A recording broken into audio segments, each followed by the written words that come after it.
Ժամայմը շարունակում է իր հասարակական քաղաքական հաղորդումների շարքը։ Բարև ձեզ, կրկին ձեզ հետ ամբիոն հաղորդաշարն է։ Մեր հասարակությունում ստեղծվել է մի պարադոքսալ իրավիճակ, երբ ամենակարևոր խնդիրները չեն դառնում լայն հասարակության լայն շրջանակների քննարկման հարց։ Մի մասն անտարբերության է մատնվել, մի մասը հեռանում է, իսկ մի մասն էլ շեշտադրում է դնում ոչ կարևոր խնդիրների վրա։ Թե ինչու է այսպիսի իրավիճակ ստեղծվել եւ ինչպիսի ելքեր կարելի է գտնել, մենք այսօր զրուցելու ենք թատերագետ Լևոն Մութաֆյանի հետ։ Բարև ձեզ, պարոն Մութաֆյան։ Պարոն Մութաֆյան, դուք ամենաակտիվ այսպես ձեր կարծիքը տարբեր խնդիրների շուրջ ներկայացնող մարդկանցից մեկն եք, սակայն այս վերջերս ձեր Facebook-յան էջում մի քիչ այսպես հիասթափված կարելի է այսպես որակել, մեկնաբանություն էի կարել, որ Հայաստանը ամեն մեկից ներկայությամբ, սակայն հայրենասիրությունն ու հայրենանվիրությունը վերածվել է էշի մարտիրոսության։ Հիմա կանգնած եմ ճամփաբաժանի առջև, հիմա արդեն իսկապես մտահոգում է հեռանալու խնդիրը։ Ինչու է ձեզ մոտ էլ նման խնդիր առաջացել։ Պեսիմիզմը ինձ համար մշտապես եղել է ժխտվող երևույթ, ժխտվող մտածողություն, սակայն ժամանակ առ ժամանակ գալիս է մի իրավիճակ, երբ հետադարձ հայացք հառելով անցած ճանապարհին, անցած իրավիճակներին, նաև վերլուծելով, քննարկելով, այսպես ասած, առկան եւ հեռանկարը, արդեն իսկ կանգնում ես իսկապես ճամփաբաժնի առջև, մտածելով մնալ, տառապել, տանջվել, անհույս պայքարել, չհասնել որևէ փոփոխության, թե հեռանալ։ Ասեմ, հեռանալու վճռականություն չունեմ, բայց մտորում անհանգստություն ունեմ։ Ինչու է այսպես։ Չեմ պատկանում այն մարդկանց թվին, ովքեր փառաբանում, մեծարում, բարեբանում են խորհրդային անցյալը, ժխտելով, ոչնչացնելով անկախության ժամանակաշրջանի ձեռքբերումները։ Ինձ համար անկախությունը բարձրագույն արժեքն է։ Սա ոչ միայն տեսլական է, այլև իմ ճակատագիրն է, իմ երկրի ճակատագիրն է։ Սակայն վերջին շրջանում, հատկապես վերջին շրջանում, սոցիալ-տնտեսական խճողումները, անծրագիր ընթացքը, անապագա կենսական իրավիճակը ստիպում են իսկապես ապրել այդպիսի տխուր ու դառը մտորումներ։ Հայաստանը այսօր կանգնած է տնտեսական խոր ճգնաժամի առջև։ Չփորձենք բութ սուր անկյունները բթացնել, մենք իսկապես խոր տնտեսական ճգնաժամի առջև ենք կանգնած։ Գազի սակագնի թանկացում, տնտեսական կոմունիկացիաներից մեկուսացում, սոցիալական քաղաքականության ձախավերում, կառավարության կողմից այդպես էլ որևէ իրատեսական ծրագրի բացակայություն, կարճ ասած պետական քաղաքականության մեջ սոցիալական եւ տնտեսական ոլորտում ծրագրի բացակայություն։ Սա կարող է հանգեցնել իսկապես կոլապսի, սա կարող է հանգեցնել անգամ ինքնիշխանության կորստին։ Ես հոռետես չեմ, բայց այս ընթացքը տրամաբանորեն բերում է սրան։ Գումար ենք նաև Հայաստանի տնտեսական մեկուսացվածությունը շրջապատող աշխարհից եւ Ռուսաստանի մահակային քաղաքականությունը Հայաստանի նկատմամբ։ Ահա այս ամենն է, որ մտահոգություն է ծնում, եթե ոչ ինձ մոտ իբրև Հայաստանի Հանրապետության քաղաքացու, ապա գոնե իմ երեխաների ապագայի համար։ Սա իհարկե հուզական պահ է, սա հուզական բացատրություն է, երբևէ չեմ մտածել, որ Հայաստանից դուրս ինձ համար կարող է լինել կյանք, չնայած փառք Աստծո բազմաթիվ հրավերներ, առաջարկություններ։ Պարոն Մութաֆյան, տեսեք, դուք ասում եք, նշում եք ինչ-որ կետեր, հա, որ Հայաստանի վիճակը այդքան էլ լավ չէ, բայց ընդհանրապես վերջերս ավարտվեց այսպես ընտրությունների ինչ-որ մի շրջափուլ, որոնցում ըստ էության բոլորում հաղթանակ տարավ իշխանությունը եւ ըստ պաշտոնական թվերի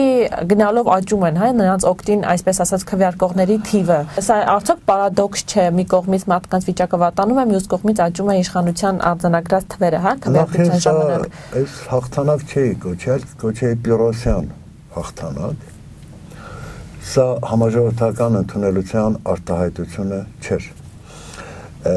Իհարկե չմոռանանք, որ սրա դիմաց կանգնած էր նաև կես միլիոնանոց մի բանակ, որը ոչ ասեց,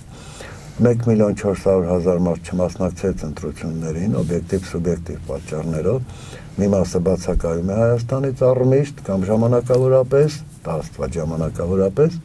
մի մասը չգնաց ընտրությունների, դա արդեն վերաբերմունք էր, մոտ 70,000 ձայն մյուս ընդդիմադիր տեխնատուներին եւ գումարեն 40,000-ից ավելի անվավեր քվեաթերթիկներ։ Փաստորեն շատ ավելին է չընտրողների կամ իշխանություններին դեմ քվեարկողների թիվը, քան բուն իշխանության տարած ձայները։ Սա մեկ, երկրորդը։ Բնականաբար իշխանությունները գործի դրեցին բոլոր վարչական լծակները հասնելու համար հաղթողի հոգեբանության, այսպես ասած, ամբողջացումին, ասում են հաղթողներին չեն դատում։ Եվ նրանք որոշեցին գործի դնել բոլոր թույլատրելի կամ անթույլատրելի միջոցները, այսպես ասած մաքիավելական մտածողությամբ նպատակն արդարացնում է միջոցները, արձանագրելու համար իրենց հերթական գոյատևումը իշխանության մեջ, ոչ թե հաղթանակ, այլ հերթական գոյատևումը իշխանության մեջ։ Սա դիտարկենք երկրորդ։ Իհարկե կա հասարակության մի զանգված, որն ապրում է ամորֆ վիճակում, պես հայեցողական դիրքավորում ունի, քաղաքենական դիրքավորում եւ մտածում է այսպես, դե սրանք արդեն տեղավորվել են, սրանք արդեն որոշակի լծակներ ունեն, սրանք երկիրը այսպես թե այնպես կառավարում են, ինչ կլինի, եթե գան նոր ուժեր, այսինքն ոչ հեղափոխական, այլ հարմարվողական, ուտիլիտար։ Ես հենց դրան էի ուզում անդրադառնալ, տեսեք, դուք ասում եք, որ հասարակության մի ստվար հատված ուղղակի չի մասնակցել ընտրությունների, բայց այնուամենայնիվ դա пассив դիրքորոշում է, հա, որից ըստ էության ոչինչ չի փոխվում, այսինքն ամեն մեկը ստանում է այն, ինչ որ ուզում է, նկատի ունեմ նրանք, ովքեր աշխատում են այդ ուղղությամբ, ու ըստ էության այն, որ քաղաքացիները չեն մասնակցում, ինչ որ ձև իրենց բողոքն են հայտնում, դա ինչ որ пассив ձև է, пассив ձևի մի մասն էլ մի արտահայտման մի ձև է, մարդիկ ուղղակի թողնում գնում են, հա, արդյոք սա այն ճանապարհը, որը կարող է ինչ որ մի ձև օգնել փոխելու իրավիճակը։ Ձեր հարցի մեջ ինքնին նաև պատասխանը կար, որ սա пассив պայքարի ձև է կամ դժգոհության արտահայտման пассив ձև է։ Ցավոք հասարակության մի մաս ունի այս մտածողությունը։ Հեռու լինելով հեղափոխականությունից, հեռու լինելով էվոլյուցիոն գործընթացներից, հեռու լինելով ակտիվ քաղաքացիական եւ հասարակական դիրքորոշումից մտածում է այսպես. ես չեմ գնում, սա արդեն բողոքի արտահայտություն է։ Կամ գնամ, չգնամ, ինչ է փոխվելու։ Երկու տարբեր մոտեցումներ են, բայց մեկ ընդհանուր վերջնագծային ամբողջացմամբ։ Երկու դեպքում էլ բնականաբար մարդը չընտրելով նպաստում է իշխանության հաղթարշավին։ Ձայների կեղծմանը, թաղային հեղինակությունների ակտիվ գործունեությանը եւ այլն եւ այլն։ Բայց բնականաբար այստեղ արդեն տարիներ շարունակ մենք խոսում ենք, ճիշտ է, սա այնքան էլ տեղից արագ չի շարժվում, բայց արդեն իսկ 2013-ի նախագահի ընտրությունները ցույց տվեցին, որ հասարակության մեջ որոշակի տեղաշարժեր կան։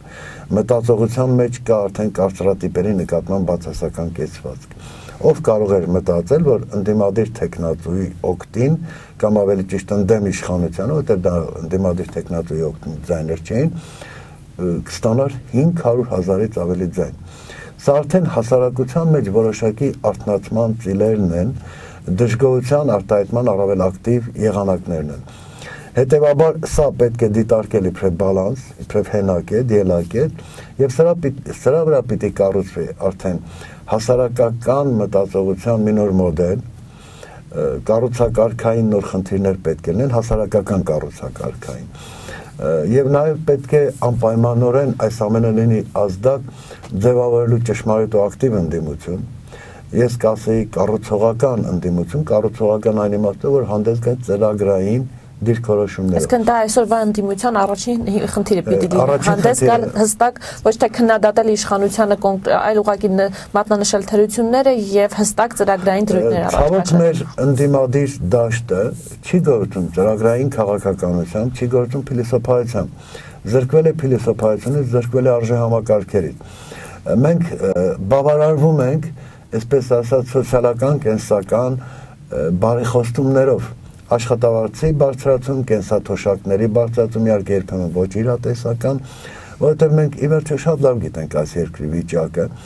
գիտենք, որ մի երկիր, որն ապրում է միայն հարկերով, դա չի կարող գոյատևել, դա չի կարող հարուստ երկիր լինել։ Պետք է կիրառվեն տնտեսության զարգացման տարբեր ձևեր, սեփականության տարբեր ձևեր, մոնոպոլիայից պետք է ասնենք արդեն բազմապոլիային, նաև պետք է մենք մշակենք մեկ ընդհանուր հայեցադրույթ, պետություն ենք մենք։ Պարոն Մութավյան, տեսեք, դուք խնդիր եք բարձրացնում, որը իսկապես շատ կարևոր է եւ կարևոր է փոփոխությունների տեսանկյունից, բայց մի ուրիշ այսպես կողմել կա, հա, այս ամեն ինչի ինչպիսին է, ինչու է այսպիսի իրավիճակ։ Ամենակարևոր խնդիրները հասարակության չեն դառնում ամենալուրջ քննարկման թեմա։ Տեսեք, գազի գինը բարձրանում է, ինչը նշանակում է, որ կյանքը թանկանալու է բոլոր ոլորտներում։ Ազատամարտիկներն իրենց խնդիրներն են բարձրացնում, որը ըստ էության ինչ որ այսպես ազդանշան պիտի լինի, հա, ուր ենք հասել, որ ազատամարտիկը փողոց է դուրս գալի, բայց այս հարցերը այսպես քննարկման ամենալուրջ քննարկման թեմա չեն դառնում։ Դուք ինքներդ ձեր Facebook-յան էջում նշել եք, որ Հայաստանի համար այսօր կենսական անհրաժեշտության եւ գերակա խնդիրներ են դարձել Անջելինա Ջոլիի կրծքերը, Թովմասյան Լուսինի նշանադրությունը եւ մի շարք այսպիսի այսպես մանր եւ անկարևոր նշանակության ինչ որ իրադարձություններ, հա, ինչու է այդպես, հասարակությունը չի հավատում, որ ինչ որ մի բան կփոխվի, մարդիկ ամորֆ են դարձել, ընդհանուր գրագիտության եւ իրենց ներգրավվածության կարեւորության գիտակցությունն է պակասել, ինչն է խնդիրը։ Ցանկացած հասարակության մեջ զանգվածային լրատվամիջոցները կատարում են հասարակական առաջնորդի դեր։ Սա պետության կարևորագույն ինստիտուտներից մեկն է, ոչ պատահական 4-րդ իշխանությունը մենք կոչում, որը պետք է լրացնի այն բացը, որոնք առաջանում են քաղաքական ուժերի վատ գործունեության հետևանքով։ Մեզանում զանգվածային լրատվադաշտը դեռևս կայացած չէ, շատ քիչ է պրոֆեսիոնալ դրսևորում է։ Մնացածների համար իսկապես Անջելինա Ջոլիի կուրծքը, Թովմասյան Լուսինեի նշանադրությունը, ինչ որ ռադիոմագնատի աղջկա ամուսնությունը, թե նշանադրությունը չգիտեմ, Իլհամ Ալիևի կնոջ սեռական կապերը Լուկաշենկոյի հետ եւ այլն, դառնում են հասարակական քննարկումների առարկա։ Ինչու՞։ Քաղաքական ոլորտում, տնտեսական ոլորտում, սոցիալական ոլորտում հասարակության մեջ իսկապես ձևավորվել է ամորֆ վերաբերմունք։ Ինչու ամորֆ վերաբերմունք։ Տարիների մեր փորձը ցույց տվեց, որ Հայաստանում կա իշխանություն, ժողովուրդ, խոր անջրպետ։ Դիմում ենք, բողոքում ենք, ընդվզում ենք, իշխանությունները մնում են այս ամենին անհաղորդ։ Բերենք այսպիսի օրինակ, մենք բոլորը սրտատրոփ սպասում էինք, որ նախագահի ընտրություններից հետո լինելու են կարդինալ փոփոխություններ կառավարության կազմում, սկսած վարչապետից, վերջացրած բնապահպանության նախարար, գյուղատնտեսության նախարար եւ այլն։ Այսինքն այս կառավարությունը ձախողել էր տնտեսական ծրագրերը։ 5 տարի շարունակ այս կառավարությունը մեր երկիրը տարել էր դեպի փակուղի։ Ինչ տեղի ունեցավ։ Իշխանությունների ցինիկ պահվածքը։ Սերժ Սարգսյանը հայտարարեց, որ այս կառավարությունից օրինակ մեծ սպասումներ կան։ Եթե 5 տարի այդ սպասումները չէին եղել, 5 տարի շարունակ այս կառավարությունը մեզ տարել էր դեպի ձախողում։ Ես իհարկե որոշ փակագծեր կբացեմ հիմա։ 5 տարի շարունակ մեր երկրում տնտեսական վիճակը բերել էր սոցիալ հոգեբանական վիճակի ապակայունացման։ Բայց մեր իշխանություններն ասում են, մենք գնալու ենք այսպես, դուք ձեզ համար ինչ ուզում եք արեք։ Եվ հենց սա ձևավորում է նաև հանրության անտարբերությունը, նաև սա անուշության հետևանք է։ Մարդը զգում է, որքան գոռաց, որքան պայքարեց, որքան բողոքեց, ոչինչ տեղից չի շարժվի։ Ազատամարտիկներն այսօր փողոց են դուրս եկել, որտեղ իսկապես թշվառ վիճակ է։ Այն երկիրը, որը չի հարգում իր հերոսին, դա կործանման ենթակա երկիր է։ Այն երկիրը, որը սոցիալական պայմաններ չի ստեղծում իր անկախությունը բերած մարդուն, հերոսներին, այն նվիրյալներին, այդ երկիրը չի կարող խոսել իր ռազմական հզորության մասին։ Աստված մի արած է, վաղը նորից Ադրբեջանը ոտնձգություն կատարել։ Հասարակության մեջ արդեն հիասթափություն է եւ կարող է բանակնել չկռվել։ Աստված մի արած է իհարկե, տեսնելով այսօրվա ազատամարտիկների այս ողբերգական վիճակը, դրա կողքին տեսնելով հղբացած այլանդակ գեներալների ծոփու շվայտ կյանքը, տեսնելով առհասարակ ազատամարտի հետ որևէ առնչություն չունեցող, բայց կեղծ ազատամարտիկների այս շռայլագին ծախսերը, եւ հասարակությունը արդեն անուժությունից գնում է դեպի ամորֆ վիճակը, սա հոգեբանական դեգրադացման նախապայմանն է, որը նաեւ մտնում է իշխանությունների ծրագրերի մեջ։ Հոգեբանորեն ոչնչացնել, հոգեբանորեն դեգրադացնել, հոգեբանորեն պասիվացնել։ Սա շատ հետաքրքիր ծրագիր է, որը գալիս է դեռևս 19-րդ դարից, աշխարհի շատ բռնապետներ են սա կիրառել։ Սրանք գնաց Հիտլերը, շատ լավ ենք հիշում։ Այսօր մեր իշխանությունները իհարկե նրանց հիտլերականության մեջ չեն մեղադրում, որտեղ հիտլերականությունը դարձավ փիլիսոփայություն էր, սրանք փիլիսոփայությամբ չեն գործում։ Սրանք գործում են պահի թելադրանքով եւ իրենց իշխանությունը պահելու ամրապինդ հոգեբանությամբ։ Հանկարծ իրենց իշխանությունը չտատանվի, չսասանվի։ Մի ուրիշ խնդիր էլ կա։ ցավոք սրտի այդ խնդիրն էլ կա։ Հայաստանը այսօր ունի 5 միլիարդ դոլարից ավելի արտաքին պարտք։ Որքան քիչ մարդ, այդքան քիչ խնդրեմ։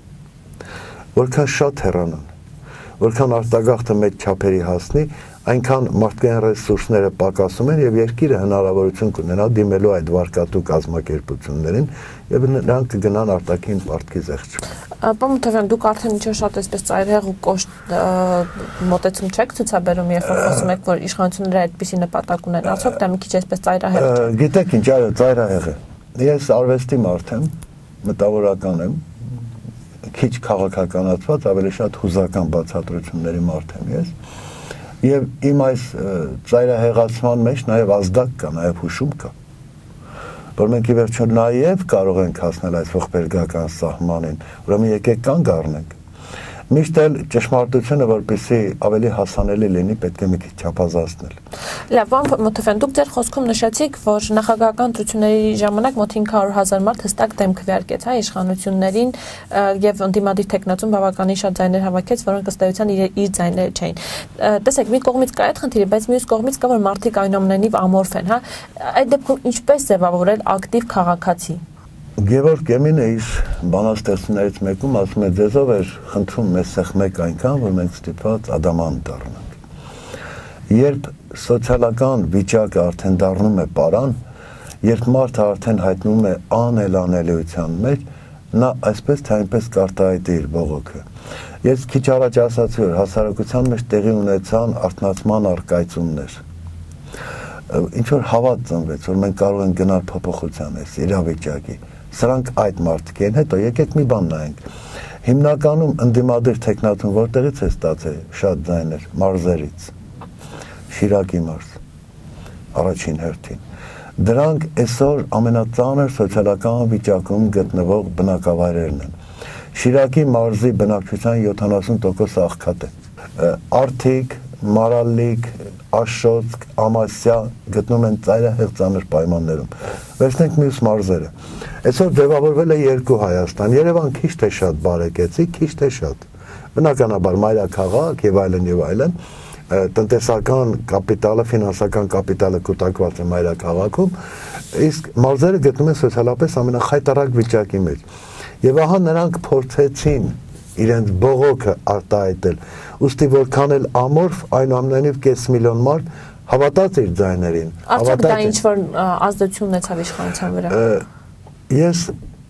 այստեղ է, որ ուզում եմ մի քիչ լավատես լինել, որքան էլ կառավարության կազմը մնաց նույնն է, որքան էլ իշխանությունները արտաքնապես ցույց են տալիս, թե արհամարած ունենան հանրային կարծիքը, այնուամենայնիվ ես կարծում եմ, որ ներքին քննարկումներ գնում են։ Պարոն Մոթևյան, այսպեսի մի ուրիշ հարց էլ կա, տեսեք, դուք Facebook-ում ակտիվ դիրքորոշումը հայտնում եք, մեկնաբանություններ եք անում, բայց մյուս կողմից գնալով նվազում է այն մարդկանց թիվը, ովքեր իրենց կարծիքն են արտահայտում, այսինքն գնալով ավելանում այն մարդկանց թիվը, ովքեր ինչ-որ կոնկրետ ուժի են պաշտպանում կամ իշխանության կողմից այսպես պատվերով ինչ-որ մեկնաբանություններ են գնում, այսինքն ակտիվ քաղաքացիներ, որոնք իսկապես ազնիվ ակտիվ են ու իրենք ինչ-որ մի բանի են ձգտում, ինչ-որ իրենց կարծիքը հայտնելով ինչ-որ բան են ուզում փոխել, գնալով նվազում է։ Այդ դեպքում նույնիսկ եթե այսպես հասարակության հետ ասենք մարզերում բողոքումը ինչ որ պիտի լինի, չէ, այսպես ակտիվ զանգված, որը մարդկանց կարող է համախմբել, մարդկանց ինչ որ ուղղություն ցույց տալ, ու չկա իսկապես մտահոգ ակտիվ քաղաքացիների մեծ խումբ։ Բավական բարդ հարց եք տալիս, բավական հարց խնդիր եք շոշափում, որը իհարկե մի հաղորդման խնդիր չէ, դա բավական լուրջ ուսումնասիրման եւ մեկնաբանման կարիք ունի։ Իհարկե հիասթափությունը կա, վերադառնանք իմ առաջին հարցին, ինչու է մեծ ծնվել այդ հիասթափությունը հեռանալու։ Ահա այս իրավիճակն է։ Հասարակության բացակայությունն է։ Մենք ցավոք սրտի այսօր չունենք հասարակություն։ Ունենք հասարակական անհատներ, հանրային անհատներ։ Չունենք հասարակություն, չունենք խմբավորում, չունենք միավորում, որը գործի հանուն Հայաստանի քաղաքացու։ Մենք դա չունենք։ Հիասթափության մյուս կողմը դա քաղաքական ուժերի ծախվածությունն է, քաղաքական ուժերի այս զիալանչիությունն է, որ նրանք մեկ հանդես են գալիս իբրև ժողովրդի բարեկամներ, մեկ խոսում է իրենց սոցիալական շահը, տնտեսական շահը, այլ շահեր անցնում են այլ կողմ, եւ հենց մտավորականը, որը կոչված է ազգային առաջնորդ լինելու կամ եթե ոչ առաջնորդ, ապա որոշակի գաղափարներ առաջադրող ու պաշտպանող, ինքն էլ է հայտնվում փակուղային վիճակում։ Մտավորական բառը այսօր այսպես երևի ամենավարկաբեկված բառերից մեկն է, որտեղ պալատականների քանակը այնքան մեծ է, որ արդեն մարդիկ լուրջ չեն վերաբերվում այդ հասկացությանը։ Գիտեք ինչ, բոլոր ժամանակներում էլ այդպես է եղել։ Վերցնենք սովետական իրականությունը, կային պալատական երգիչներ, պալատական մտավորականներ, կային դիսիդենտներ, կային իրենց գործը շատ լավ անող մարդիկ, որոնք չէին սպասարկում իշխանություններին։ Այսօր ոմանց համար այո, իսկապես օրվա հացի խնդիր է, բայց հենց դրանց ես մտավորական չեմ կոչում։ Թույլ տվեք դրանց մտավորական չկա։ Ով է մտավորականը, պարոն Մուրադյան։ Նախ մտավորական հասկացությունը, մտավորական եզրը, բավական լայն եզր է, դա միայն մտավոր աշխատանք կատարողը չէ, բուհում դասախոսը, ուսուցիչը դպրոցում կամ գրասեղանի առաջ նստող ինչ-որ բան գրողը։ Մտավորական առաջին հերթին ազգային մենթալիտետի կրողն է, ազգային հոգեկերտվածքի կրողն է։ Մտավորականն այն մարդն է, որն ապրում է երկրի շահերով, իր երկրի մտահոգություններով։ Մտավորականն այն է, որ ծավալում է հանրային գործունեություն։ Մտավորականը նա է, ով ունի գաղափարներ եւ գնում է այդ գաղափարների ճանապարհով։ Այսօր նման անհատներ կան մեր իրականության մեջ, բայց իսկապես երկփեղկվածությունը, նրանց հեռացած լինել ակտիվությունից, ինչի պատճառ առաջին հերթին հասարակության բացակայությունը եւ այս ամորֆ վիճակը։ Մյուս կողմից շատ ավելի ագրեսիվ են այդ պալատական երգիչները։ Անդրեյ Սախարովը մի շատ լավ արտահայտություն թողեց, ագրեսիվորեն տրամադրված մեծամասնություն։ Այսօր այդ մտավոր աշխատանք կատարող մարդիկ, որոնք վազում են ամեն ինչի, նրանք ահա այդ ագրեսիվորեն տրամադրված մեծամասնությունն են։ Ուստի հասարակության աչքին իսկապես վարկաբեկվում եւ այլափոխվում է մտավորական հասկացությունը։ Մյուս կողմից հեն բուն մտավորականությունը դեռևս պես կիսավախեցած, կիսաշաղիքոտ, կիսաերկչոտ վիճակի մեջ է։ Հավատի բացակայությունն է։ Մենք տեսանք 2008-ին նույն այդ մտավորականությունն ինչպես պորտկաց։ Տեսանք։ Ինչ նկատի ունեք։ 2008-ի նախագահական ընտրություններից հետո ձևավորված քաղաքական գործընթացները մտավորականությունը այդ ողջ ընթացքում ընդդիմադիր առաջնորդի հանրապետության հիմնադիր նախագահի կողքին էր։ Հետո հիասթափությունների մի շրջան 2013-ի նախագահի ընտրություններում մտավորականությունը փորձեց ինչ-որ գալ դեպի հարթակ, գալ դեպի հրապարակ, ուղղորդող դառնալ, բայց ընդդիմադիր տեխնատուն, որն իմ խոր համոզմամբ գործում էր իշխանությունների հետ ծերտ համագործակցությամբ, նկատում եմ Ռաֆի Հովհաննիսյանին, եւ նա կյանքի էր կոչում իշխանությունների ծրագիրը, նա էլ ոչնչացրեց այս մտավորականությանը։ Նա էլ չուզեց մտավորականության հետ երկխոսություն վարել, այսինքն լսել մտավորականի խոսքը։ Հետևաբար այսօր Հայաստանում ոչ միայն մտավորական բառն է վարկաբեկված, այլ ճշմարիտ մտավորականը արհամարված է։ Վերջո մարդ է, նյարդային համակարգ ունի, հուզական համակարգ ունի, եւ մտածում է ինչքան պայքարես, ինչքան կռվես, ինչքան խոսես, ձայն բարբարո հանապատի։ Ես իսկապես Facebook-յան էջերում կռիվներ եմ տալիս։ Իսկապես ուզում եմ գոնե իմ 1000-1500 ընկերների հետ մտնել բանավեճի մեջ, որոշակի մտքերի շուրջ ձևավորել կարծիք եւ համախոհություն։ Բայց վերածվել մանիպուլյացիոն մեխանիզմի։ Իսկապես դրան է վերածվել։ Երբեմն ինքս էլ հաստատված ասում ում համար եմ գրում, ինչ եմ իմ մտքերն արտահայտում, եւ ինքս էլ եմ արդեն փակվում իմ խեցու մեջ, անհույս վիճակում, դրա համար ասում են գնանք։ Իհարկե չեմ գնա։ Բայց պարոն Մութաֆյան, տեսեք, դուք գնում եք, ես երեք զրուցում էի նաև ազատամարտիկներից մեկի հետ, Հակոբ Հակոբյանի, նա նույնպես այդպիսի մտավախություններ ուներ, հա, այսինքն երբ որ հասարակության այդպես ակտիվ ինտելեկտուալ հատվածը գնում է, իսկ ով այդ դեպքում քաղաքացուն պիտի ոտքի կանգնած, այսինքն ինչ որ քայլեր անի, իր իրավունքների համար պաշտպանի, չմնա пассив դիրքորոշման մեջ։ Գնալը եկեք պայմանական համարենք, գնում ես դաշտից, գնում ես ակտիվ պայքարի, բայց իհարկե սրանք ժամանակավոր անկումներ են, ժամանակավոր հուզական բռնկումներ են։ Ես համոզված եմ, որ անպայմանորեն մտավորականությունը ոտքի կկանգնի։ Այսօր ձևավորվել է նախախորհրդարան, անկախ այն բանից, ինչպեսի վերաբերմունք ես ունեմ նախախորհրդարանի նկատմամբ, վստահում եմ, թե չեմ վստահում, ունեմ դրական կամ բացասական վերաբերմունք, ես տեսնում մի նոր առկայծող ուժ։ Եվ համոզված եմ, քանի որ հիմնականում մտավորականներ են, նրանք կարողանան մտավորականությանը համախմբել, մտավորականությանը առաջ տանել։ Եկեք ճիշտն ասած մի քիչ օբյեկտիվ լինենք ինչ առումով, պատմության բոլոր ժամանակաշրջաններում եղել են ժամանակներ, եղել են հատվածներ, երբ մտավորականությունը հեռացել է ակտիվ պայքարի դաշտից, կարծես թե համախմբվել է, ուժ է հավաքել է, պորտկացել է։ Մենք 1965-ին պորտկացինք Եղեռնի տարելիցի արդիվ, 55-րդ տարելիցի արդիվ, 50-րդ տարելիցի արդիվ եւ 88-ին տվեց դրա հետևանքները մենք տեսանք։ Անցավ 33 տարի եւ ազգը ոտքի կանգնեց, ովքեր էին առաջնորդները, մտավորականներ, չէ։ Ես նկատի չունեմ Ղարաբաղ կոմիտեն, դա միջին օղակն էր իրականացնում ամեն ինչ, նրանք ընդամենը ձայնափող էին։ Այսօր էլ, քանի որ մենք վերջին տարիներին շատ աղավաղեցինք ու շատ այլանդակեցինք շատ պատկերացումներ ու հասկացություններ եւ իշխանությունները շատ ավելի սանձարձակ դառնալով հասարակությանը, հանրությանը սկսեցին շատ հարստահարել կամ սանձահարել։ Այս պահը եկավ, իսկապես ամոթ պահը։ Կարծում եք, որ հիմա այնուամենայնիվ գալու է այդ պահը։ Իսկապես գալու է, որովհետև գիտեք, այս վիճակը չի կարող երկարատև լինել։ Չի կարող երկարատև լինել։ Մենք կանգնած ենք աշխարհաքաղաքական լուրջ մարտահրավերների առջև։ Այսօր Ռուսաստանը մեր թիկունքին բավական վատ խաղեր է խաղում Ադրբեջանի հետ։ Դուք կարծում եք պատահական էր գազի գնի թանկացումը հենց հիմա։ Այն պահին, երբ Ռուսաստանը ըստ մեր ունեցած որոշ տեղեկությունների Ադրբեջանում նախապատրաստում է Թավշյա հեղափոխություն։ Պարոն Մութաֆյան, ըստ ձեզ, գազի գնի բարձրացում նշանակում է կյանքի թանկացում։ Արդյոք դա ինչ որ բունտի տեղիք կտա հասարակությանը։ Արդեն սկսել է տալ։ Ես առավոտյան ասնում էի Հանրապետության հրապարակով, իհարկե գիտենալով, դե մոտ եմ ապրում, դիտավորյալ դուրս եկա, որ տեսնեմ ինչ է կատարվում։ Արդեն հրապարակում կառավարության շենքի դիմաց մարդիկ էին ճիշտ է անմիջապես հաջորդեց վարչապետի հայտարարությունը, որ 30%-ով սուբսիդավորվելու է գազի գինը, բայց 30%-ը փրկություն չէ։